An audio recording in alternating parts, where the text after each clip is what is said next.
Welcome to In the Wild, an Augusta University video podcast. And here's your host, Rayshawn Ricks. What's up, y'all, and welcome back to In the Wild. I'm Rayshawn Ricks, and this is our first ever vlogcast. We're very excited to be filming on Somerville, so a little bit of a shorter drive for us than going to the Cyber Center. But we are super excited to not only do this vlogcast, but for our special guest for this episode is our university president, Dr. Brooks Keel. How's it going? Going great. Good morning. It's good to see y'all. And I'm honored to be the inaugural vlogcaster or whatever the right term is now. I tell you, I'm impressed. This is getting to be it's going to be a big deal. Yes, we are growing for sure, and it's great to have you here as our first guest. We had alumni weekend not too long ago. What did you think about having more events in person this year? Because, you know. It was absolutely incredible. I mean, you could feel it when you walked in the room. Everybody's always happy at Alumni Week. It's always a good time to bring folks back, and for our, especially our alums that are outside of the area and not had a chance to see the growth on campus, and always fun, exciting to have them back. But for them to be able to be back on campus and be back together, it was just absolutely amazing. I've said many times in the last couple of weeks, there's nothing social about being distanced, and so the opportunity to be with folks and actually see people and shake hands and that sort of thing was just fantastic. Yeah, it was definitely fun for me to be back, because my favorite event has always been the President's Cookout, just to be out around everyone again, and that was really fun to kind of feel that normalcy that we've been kind of missing. We have definitely been missing that, and it's something that it's been 2 years. I mean, it's hard to believe really when you think about it. And you're still in the news even now. You hear about there's a kind of a flare up here and a flare up there, and COVID's going to be with us the rest of our lives. We know that, but I think we've got to a point where we can live with it, just like we live with the flu, and hopefully have learned some lessons from washing our hands and doing simple things like that. And I still carry some hand sanitizer with me on a regular basis. Those are not bad habits to have. And this is a very special time for our university because we're celebrating a new strategic plan. So getting us started with that, how do you think we did with our outgoing plan, Beyond Boundaries? No, I think we did great. I think it really set us on a course, especially at the time in which that plan was developed, which, as you know, was right on the heels of consolidation, and right at the time we were changing our name for the last time to Augusta University, and also right on the time of rebranding the entire university. So, I think it served us very, very well.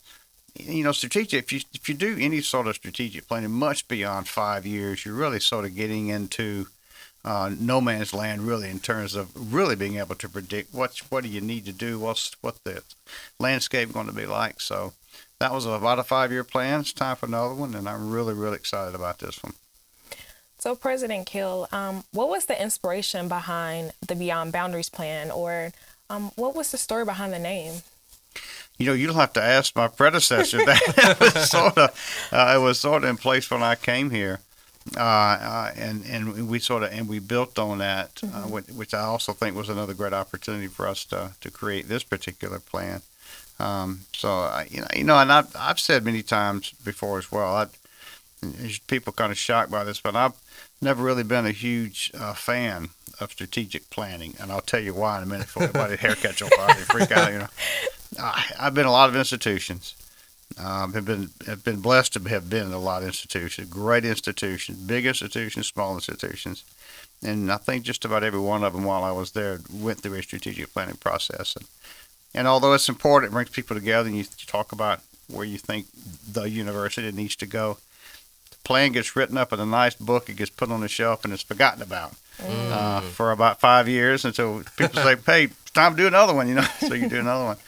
And I did not want to do that this time around. And although I think Beyond Boundaries was a great plan for us, and I'm not saying that was one of those plans that got put on the shelf. And as I said, it teed us up very well for some really great things that we did. This particular plan, I really almost went overboard of saying we have got to do something different. We've really got to put together a plan that takes advantage of who we are, what we are, what sets us apart from everybody else, and really gives us some excitement and taking advantage of the unique things about Augusta University. And I think our folks have just done an amazing job with that sort of those sort of boundaries in line. Could you share like what or which priorities have kind of carried over from Beyond Boundaries to our new plan? Well, obviously, when you talk about what Augusta University is, the foundational aspects of who we are, what we are, is just that. It is a university. So clearly, the important role the university plays in the education and training of our students, and the whole development of our students. It's not, university college life was never, in my mind, intended to be just a classroom experience. As important as that is, and I think you would agree with me, a lot of the education that you get, a lot of the intellectual and social maturity that a student develops here is done outside of the classroom. Whether it's just sitting out on this beautiful campus we have here and making new friends, or study abroad, or getting involved in a club, or getting involved in some event, going to basketball games, those things are hugely important. So that sort of thing, is paramount in terms of what we do. So we wanted to make sure that in this new plan we had in place, that we take advantage of that, but do it in such a way that takes advantage of unique things that we have to offer here. We're not going to be everything to every student, and we can't be, and we don't want to be. We are the state's only designated health sciences university, and I think we have the chance to really take advantage of that, coupled with the legacy institutions that we have of Summerville and all that means. So the student development clearly carried over from one, and that'll always be a theme of any strategic plan this university does. Now, this one is different, I think, because it does take advantage of our unique mission in this state. Research is always going to be a huge part of who we are now, especially since consolidation. We are one of the 4 Research One universities in the state of Georgia, and we take that mission very, very seriously. So that's going to that carried over and will continue to carry over in any strategic plan that we do. But again, it's not just research for the sake of doing research and scholarship, as important as that is. And we want to certainly allow our faculty the freedom that they need and deserve to pursue whatever line of scholarship that they want to.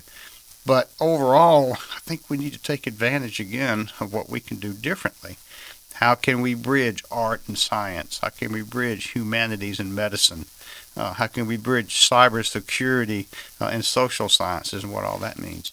And so I think this particular plan takes advantage of that and builds upon it.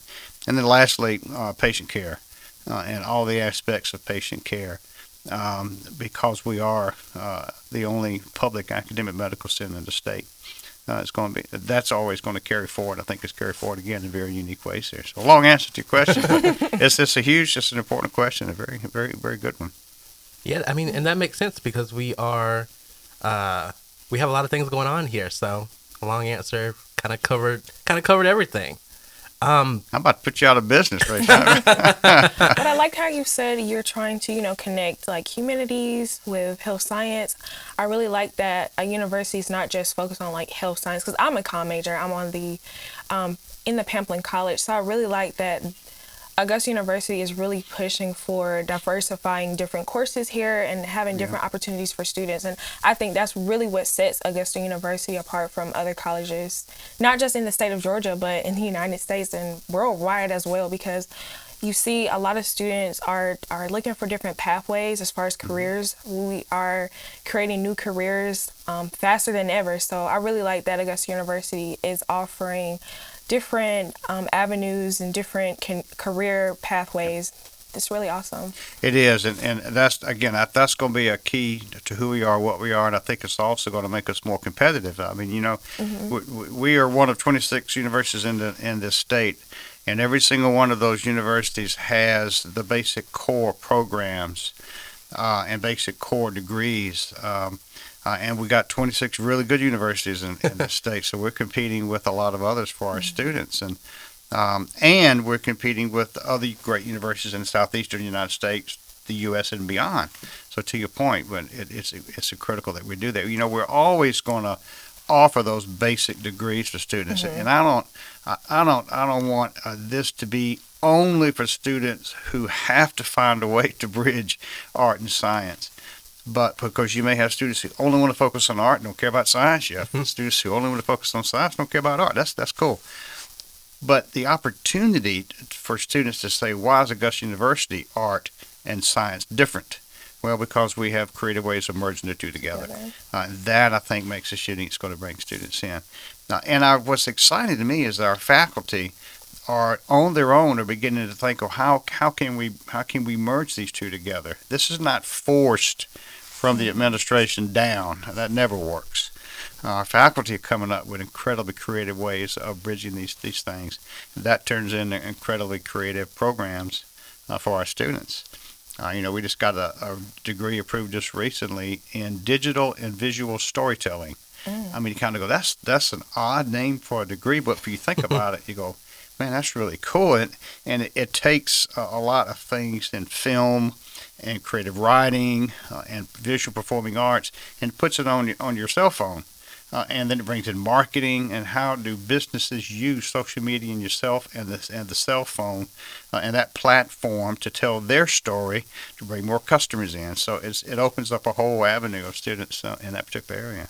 Yeah, I was definitely punching the air when I heard about that major because I was like, where was this when I wanted to focus in on this stuff. And another thing that you brought up was just with the communication department bridging with health sciences, that there's health communication courses, which absolutely.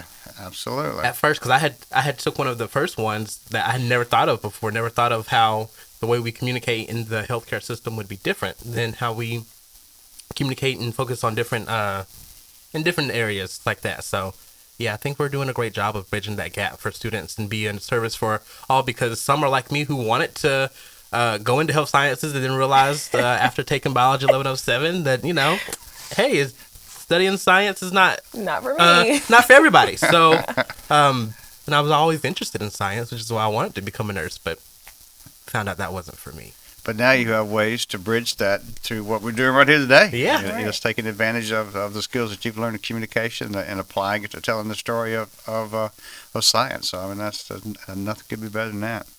What would you say, and I know this is going to be a difficult question, but look forward to accomplishing the most with our new plan, creating a legacy together? No, that's a great question, and there's so many things.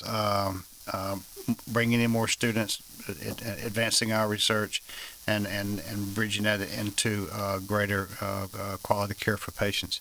Those are real broad answers, of course, but I really am looking forward to ever finding ways to make us unique, and I will probably beat that term up a lot, but it's so critically important, and that's what I'm really looking forward to, and then looking forward to seeing how our faculty can come up with ways to say, here's a unique degree opportunity, unique educational program opportunity that takes advantage of what makes us unique, and we're already seeing just in the last 3 to 4 weeks some things have cropped up. Bubbled up, if you will, that I think we're going to begin to really explore. I mean, one of those is animation. We have a great animation program already. It's small, but that's an incredibly important growth area for us that really bridges art and science in real creative ways. National security is going to be a huge area for us here because of all the things going on at Fort Gordon. And when you talk to the leaders at Fort Gordon, where they see the fort going in the next 5 years, national security in general, and then that brings in not just cybersecurity, but social sciences, criminal justice, some of the great national security programs that we're already putting in place. We want to see how that might develop. And then we started one very large cluster hire in medicine on inflammaging, or how inflammatory response impacts us as we age. And we're going to be hiring 15 to 20 faculty across 6 different colleges in that area to really beef up research in that particular area. So that's just 3 examples of some of the unique things that are coming up that I'm really looking forward to seeing how that will develop, not only to push research and that sort of thing, but also push degree programs and training opportunities for students. So I know in the new strategic plan, our goal is to have 16,000 students by 2030. So how does online courses or online students fit into this goal? That's a great question. I'm really glad you asked that. You know, the whole 16 by 30 is taking a life of its own, and I'm really, really happy to see that. It's gotten a lot of excitement across the entire campus, and it focuses on 2 obviously really important areas. One is students, of course, but also bringing more students here. And as we begin to develop that, that's going to pay dividends for us in a huge and important ways here. It was a goal that was really set to help us focus on how bringing in more students, but not just on that, but what do we need to be putting in place? What's called amenities. I hate that word because I think it downplays the important role, but we need to be planning for those things to have on campus when we have 16,000 students here, like parking, like dining, like dormitories and more living opportunities, those sorts of things. So it has really, I think, helped focus us on that. And you know, if we, it's not so much getting to 16,000 as it is getting on the road moving forward and getting momentum behind that. And if we can accomplish that, then regardless of whether it's 2030 or 2035 or 2029, if we can keep making momentum and progress towards that, then that's what I'm excited about. And for those who are curious, how does the university go about prioritizing and formulating a strategic plan? Like, what goes into how we decide what we should prioritize? No, that's another great question, and that's one of the other things about a lot of strategic planning exercises. It either gets a lot of folks involved in it, but they don't listen to what they say, or it's a very small group of people who really don't represent the entire university, and people don't have buy-in across the board in it. And I think we've done a great job of focusing on areas, but getting incredible input. This plan is being announced today, but it's the planning part of it. It goes back many, many months, and a huge number of individuals across all aspects of the university. We had listening sessions with the community. Leaders in the community, and we said, what do you want Augusta University to do, and how the city of Augusta fits into that. We had listening sessions with students and asked them what are we not doing now and need to do, what are we doing well and need to continue. Same with alumni, same with faculty. We had sessions focused on enrollment management. We had sessions focused on research, and did a heck of a lot of listening first, and then began just putting sort of a scaffolding together, a framework together of main areas, and then went back and asked even more people on how to, here are the areas, so give us recommendations to what you see we need to be doing. So it truly was a full, broad approach of getting input, and then, you know, once you get all the great ideas from incredibly talented faculty and students and staff, the plan just sort of falls together on its own. So, yeah, I like that you reach out to the community to ask them how they want or what they want Augusta University to look like, because you have a lot of people in the community who are alumni of Augusta University who now own businesses here. And I think it's excellent to ask them what they want Augusta University to look like, because you have students now who are, you know, about to graduate and are going to be working at the same businesses that, you know, alumni of Augusta University now own. I think that's really brilliant to see, you know, what community members want future students to look like, or how they want them to be prepared. I think that's really brilliant. Absolutely, and it is absolutely critical in terms of us being successful, and it's a two-way street. If Augusta is successful, Augusta University will be successful, and vice versa. One cannot really stand without the other. and the more support we can get from the community, I think the better it is for us to be able to recruit students. Yes. You know, we want to expand our reach to bring more students here, clearly. And right now, just a little over 50% of our freshman class for the last several years are from outside of the Augusta area. And that's really exciting. And we want to broaden that further. But we will still always be Augusta's university. And we have to always keep that in mind. And some of the growth that you're seeing downtown, I think is a direct result of the Georgia Cyber Center. Some of the things we bring in there. It's just one example. We're beginning to talk to private developers now about apartments and that sort of thing around where all the campuses are now. So that brings in developers, brings in resources there, but also provides opportunities for our students to live, work, and play. And then as we get more students here involved in the community, then I think you're going to see more businesses come up, and that's great for the business. It's great for students. We want students not just to come to this university, we want them to come to the community. And if we can keep as many of them here as possible, that's great for Augusta. Most definitely. When you were a student, did you ever imagine the university would be on the pathway on what it is today? Oh, no way. And I don't think anybody really could. I guess I just didn't have that much vision when I was, 18, 19, 20 years old. But, of course, everything was different then. A lot of things were different. The university was really a community college, and it was a very, very good one.